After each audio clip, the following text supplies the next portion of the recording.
বলি আলহামদুলিল্লাহ। তাহলে আমার নবীকে রহমত হিসেবে পেয়ে আমরা খুশি না বেজার?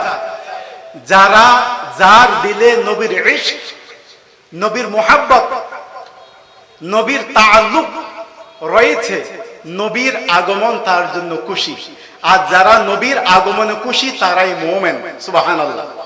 আর নবীর আগমনের দিন যারা না খুশি তারা হচ্ছে শয়তানের ওয়ারিস, ঠিক কিনা? কারণ শয়তান এই জমিনে তিনবার কেঁদেছে। একবার হচ্ছে যখন তাকে ইমামুল মালাইকা থেকে বরবাদ করে দিয়েছে একটা কারণে, আল্লাহর হুকুমে আদমকে সিজদা না দিয়ে আল্লাহর হুকুম লঙ্ঘন করেছে। যেদিন তাকে ইমামুল মালাইকা থেকে নাম কেটে দিয়েছেন সেই দিন শয়তান চিৎকার করে কেঁদেছে।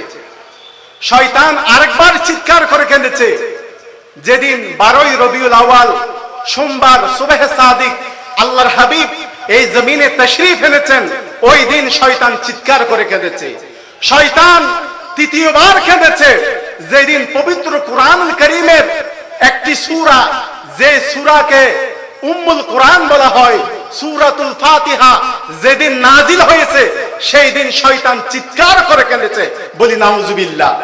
শয়তান নবীর আগমনের দিন চিৎকার করে কেঁদেছে। অতএব নবীর আগমনে যে ব্যথা পাবে, যে কষ্ট পাবে, সে শয়তানের ওয়ারিস।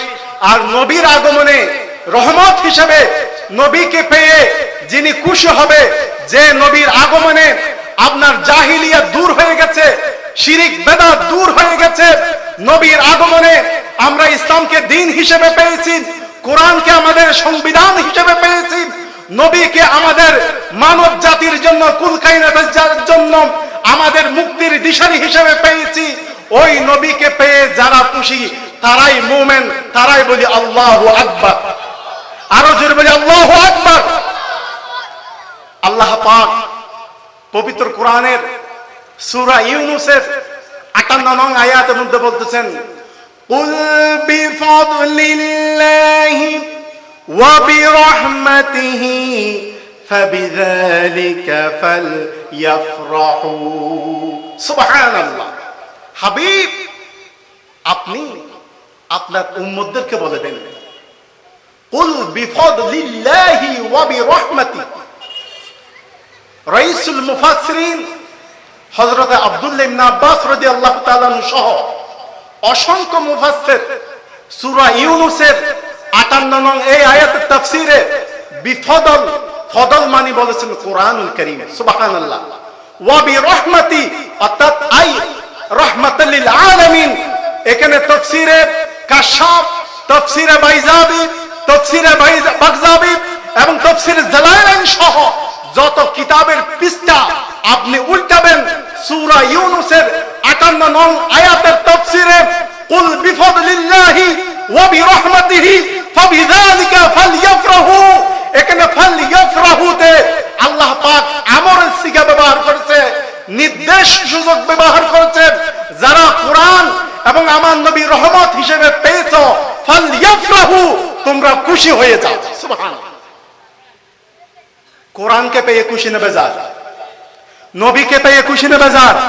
আর খুশি হওয়ার জন্য আল্লাহ পাক ফালইফরাহু, যারা কোরআনের ছাত্র রয়েছেন, যারা মাদ্রাসার শিক্ষক এবং ছাত্র, তারাই বুঝতে পারতেছেন ফালইফরাহু এটা আমর শিকা। আল্লাহ পাক স্বয়ং বলতেছে আমার কোরআন এবং আমার হাবিবকে পেয়ে তোমরা খুশি হয়ে যাও। সুবহানাল্লাহ। তাহলে আমার রাসূলকে পেয়ে, আমাদের এই কোরআনকে পেয়ে, আজকের ঈদ মিলাদুন নবীকে পেয়ে আমরা খুশি না বেজার? কারা কারা খুশি একটা হাত তুলেন, বলি আল্লাহু আকবার। আরো জোরে আল্লাহু আকবার। আল্লাহ পাক আমাদের এই খুশিকে আমাদের জন্য নাজাত আর ফয়সালা হিসেবে কাল হাশরের ময়দানে কবুল করে বলি আমিন। একটু জিকির করেন, লা ইলাহা ইল্লাল্লাহ, লা ইলাহা